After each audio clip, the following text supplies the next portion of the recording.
Hoy comenzamos con una nueva unidad temática: movimientos. ¿Movimientos para qué? Las transformaciones existen en cada cosa que nos rodea, incluso en la misma naturaleza. La podemos ver en los girasoles, que poseen simetría radial. El patrón de las semillas dentro de la cabeza de un girasol sigue la secuencia de Fibonacci. Esta secuencia la conocerán cuando vean números de oro. Crecen en espirales desde adentro hacia afuera. Esto es para que las nuevas hojas no bloqueen el sol de las anteriores, o para cubrir el máximo de superficie para recibir lo más posible de lluvia, es decir, por una cuestión de eficiencia. Las flores tienen varios tipos de simetría. La mayoría de los animales tienen simetría bilateral, lo que significa que se pueden dividir en dos mitades idénticas, como es el caso de la mariposa. La telaraña tiene una simetría radial. También en las ciencias biológicas tenemos simetría. En este anillo de porfirina, que está trazado en negro, que forma el centro activo de la hemoglobina, podemos ver en rojo el átomo de hierro, en azul los átomos de nitrógeno y en morado los de carbono. Y podemos ver la simetría. En el panal se puede observar que las celdas son hexagonales. Los matemáticos creen que esta es la forma ideal para almacenar la máxima cantidad de miel con la mínima cantidad de cera. También en la naturaleza lo podemos ver en la simetría que se genera en el reflejo del agua. Todas las culturas han utilizado transformaciones geométricas para crear bellas decoraciones geométricas, como es el caso de la cerámica clásica griega, también en la arquitectura bizantina, en esta llave vikinga, en la mezquita de la arquitectura islámica, en esta vidriera de la iglesia de Sevilla, en esta roseta simétrica en Art Deco y en el friso de azulejos. Cuando hablamos de movimientos, estamos hablando de transformaciones. Consideremos el cuadrado ABCD. Es posible cambiarle su posición, cambiarle su tamaño manteniendo su forma, deformarlo, etc. En todos los casos, la nueva figura obtenida de la modificación y o cambio de posición del cuadrado dado se ubica en el mismo plano que contenía al ABCD. En esta curiosidad vamos a hablar de Escher, quien nació en 1898 y murió en 1972. Fue un artista holandés, conocido por sus grabados y sus dibujos, que consisten en figuras imposibles, teselados y mundos imaginarios. Pertenecía a una familia holandesa medianamente acomodada, cuyo padre había tratado inútilmente de que el hijo cursase estudios de arquitectura. Sin embargo, el joven no parecía mostrar interés más que por las artes gráficas. De hecho, posee muy buenas capacidades para el dibujo, sobre todo geométrico, y por los diferentes procedimientos de grabado sobre madera. En 1992 llega a la Alhambra y queda maravillado por el mundo de azulejos y yeserías que tiene ante sus ojos. En este caso, esta obra, Otro Mundo 2 de 1947, es una de sus obras imposibles, utilizada con frecuencia en portadas de libros. Es una asombrosa imagen en la que se desafía la vista y la percepción. Se confunden arriba, abajo, izquierda, derecha, delante o detrás. Sigamos con las transformaciones. Tenemos el cuadrado ABCD. En este caso el ABCD se lo movió de su posición inicial y se le cambió la ubicación. Y se transformó en el cuadrado ahora fucsia, A', B', C', D'. En este caso se obtuvo un cuadrado congruente al dado. Seguimos con Escher y en este caso la obra Límite Circular 3. Tenemos un grabado que es de 1959 en la que se pueden observar peces que nadan en fila uno detrás de otro, con la cabeza de uno y delante la cola del otro. Podemos observar, por ejemplo, si observamos este verde, o en este caso este amarillo, estos tres peces, donde coincide la cola del anterior y la cabeza del siguiente. Y vemos en las uniones que tenemos tres cabezas de tres peces y las colas de otros tres. Siguiendo la estructura circular, las líneas también es una curva, lo que hace que la superficie plana se convierta en un espacio hiperbólico de curvatura negativa. Y podemos observar también que los peces hacia los bordes van reduciendo de tamaño.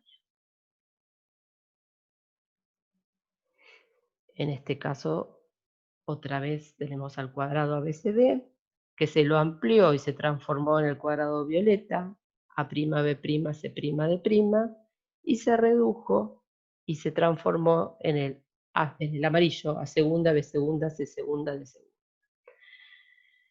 Y como vemos, no cambia su forma. En este caso se obtuvieron cuadrados no congruentes al lado, de diferentes tamaños, pero en ellos se conservaron las formas.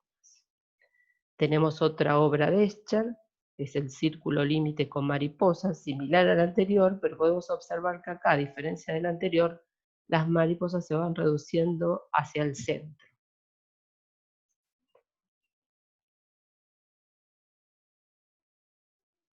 Tenemos el cuadrado, que en este caso se lo proyectó mediante una perspectiva. Y obtuvimos esta figura violeta, que en este caso el cuadrado se transformó en un cuadrilátero no cuadrado. Esta otra obra de Escher, Evolución 2, de 1939, representa la evolución a través de reptiles, muy usados por Escher en su etapa de metamorfosis. Acá podemos ver hacia los bordes, identificamos a los reptiles, pero hacia el centro se deforman y se reducen de tamaño. En este caso, al cuadrado se lo deformó. El ABCD mutó en una figura que tiene lados curvos. Esta otra obra de Escher, el cisma, que es una ilustración, es una litografía de 1944, es un procedimiento de impresión que consiste en trazar un dibujo, un texto o una fotografía en una piedra calcárea o en una plancha metálica con el fin de imprimir las copias de ese original. Entonces, como conclusión podemos decir que a cada vértice A, B, C y D le corresponde un vértice A', B', C', D'. A cada punto del cuadrado ABCD le corresponde un punto de la figura A', B', C', D'. En los casos A y B se mantuvieron los ángulos. A vértices correspondientes le correspondieron ángulos congruentes. Transformación, que significa que a cada punto del plano le corresponde otro conjunto de puntos del mismo plano. Dicho de otra forma, es la función tal que a cada conjunto de puntos de f de un plano le corresponde otro conjunto de puntos f' del mismo plano. El conjunto f' es la imagen o transformado de f. Tipos de transformaciones. Tenemos dos tipos de transformaciones.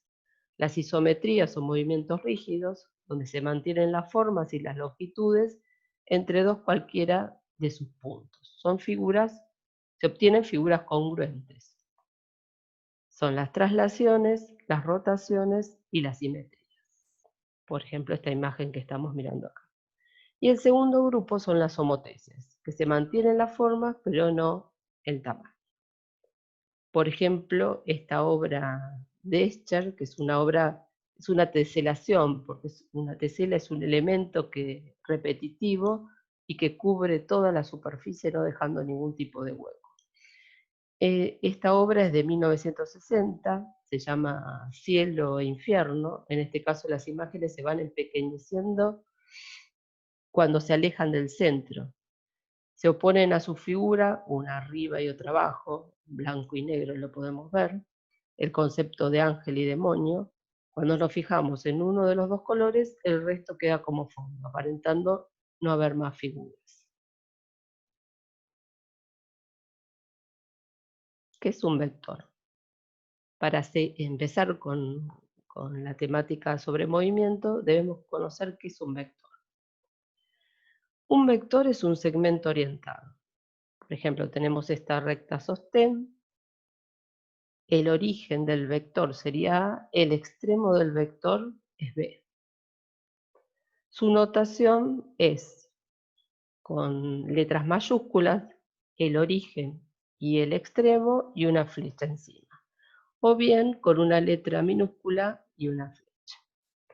El sentido está dado por la flecha, en este caso el sentido es de A hacia B. La dirección dada por la recta sostén, que podemos ver en este momento acá, o cualquier paralela a ella. El módulo es la longitud del segmento AB y su notación es con barras, digamos, el AB con el vector, con las barritas nos está diciendo que es el módulo. Por lo tanto, es la medida que desde A a B. Tenemos también el vector nulo.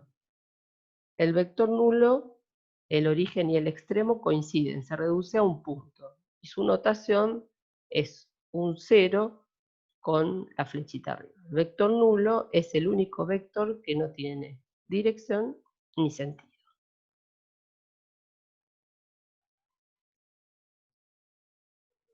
Dos vectores A y B son equivalentes si ambos son nulos o bien si ambos tienen igual dirección, sentido y módulo. En este caso, A y B son vectores equivalentes, son iguales. Clasificación de los vectores. Los vectores son libres, se pueden trasladar en el espacio manteniéndose con la misma dirección y sentido, como en el caso de la traslación de cuerpos rígidos. Son deslizantes o axiles, solo pueden desplazarse a lo largo de una recta sostén, en el caso de la rotación de un cuerpo rígido. Y fijos, su posición en el espacio es invariable en el caso de las cargas aplicadas a estructuras. Suma de vectores. Por ejemplo, tenemos el vector A o el vector PQ. Para sumarle otro vector B o QR, lo que vamos a hacer es poner el origen del segundo después del extremo del primero, ¿sí? Y la suma es el origen del primero, es uniendo el origen del primero con el extremo del último. Así obtenemos el vector suma C. PQ y QR se dicen consecutivos, ¿sí? Son consecutivos. PQ más QR, PQ más QR es igual a PR. O bien, A más B es igual a C. Serían las dos formas de notación que tienen los vectores, ¿no? Que vimos antes. Las propiedades de los vectores son conmutativa, que A más B es igual a B más A. Distributiva, que A más B más C es igual a más B más C. Y existencia de neutro, es tal que el neutro más A es igual a cualquiera sea el vector A. Existencia de opuestos. Para todo vector A existe un vector menos A, tal que el vector A más el vector menos A es igual al vector nulo. El vector menos A se dice opuesto de A y tiene igual módulo y dirección que A, pero sentido contrario. Por ejemplo, acá podemos ver el vector A y su opuesto, el vector menos A.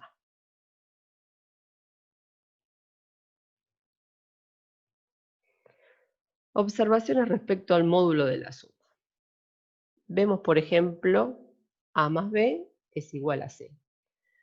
Cuando A y B tienen distinta dirección, por ejemplo, en este caso, el vector A más el vector B, dijimos que la resultante era el vector C. El módulo de A más B, ¿sí?, es menor que el módulo de A más el módulo de B.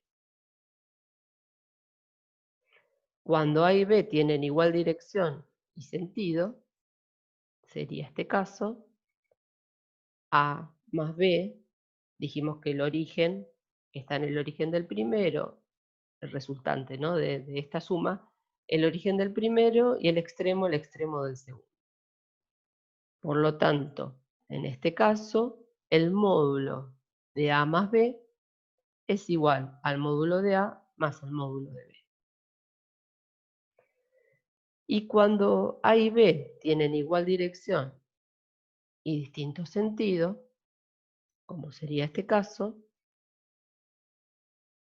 el módulo de A más B es menor o igual que el módulo, la resta de los módulos de A menos B.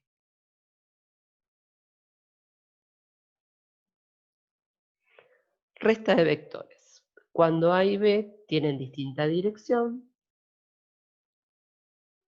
en este caso A tiene esta dirección y este sentido que es diferente a la dirección de B, se define que A menos B es igual a A más el opuesto de B.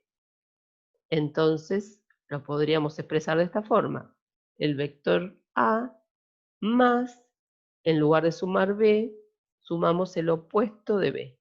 Es decir, B con la misma dirección, con el mismo módulo, pero con distinto sentido, opuesto su sentido. C sería igual a A menos B. Las transformaciones surgieron por la necesidad de los pintores y artistas del Renacimiento de enfrentarse al problema matemático de representar el mundo real tridimensional en un lienzo bidimensional. Pascal realiza los primeros aportes a la geometría proyectiva. Producto de un escalar por un vector. Si R pertenece a los reales, un escalar, y B, que es un vector, siendo B distinto de 0, del vector nulo, se define que el producto de un escalar por un vector B es igual a W. Tal que, vamos a ver, tenemos el vector B, la dirección de W es igual a la dirección de B. Acá tenemos W, que es W se obtiene de multiplicar al vector B por un escalar, que sería 2, por lo tanto, este sería B y este W, que es B multiplicado por 2. El módulo de W es igual a R, al módulo de R, por el módulo de B. Por lo tanto, en este caso vemos que la dimensión, la longitud, digamos, de W es igual a 2 veces B. El sentido es el sentido de B, como en este caso, si R es mayor que 0. Y el sentido de menos B, si R es menor que 0, como en este caso. Digamos, cambiaría el sentido. Si R es igual a 0 o el vector es igual al vector nulo, entonces el producto escalar del escalar por el vector es igual al vector nulo. Bueno, vamos a continuar en la parte 2 de movimiento.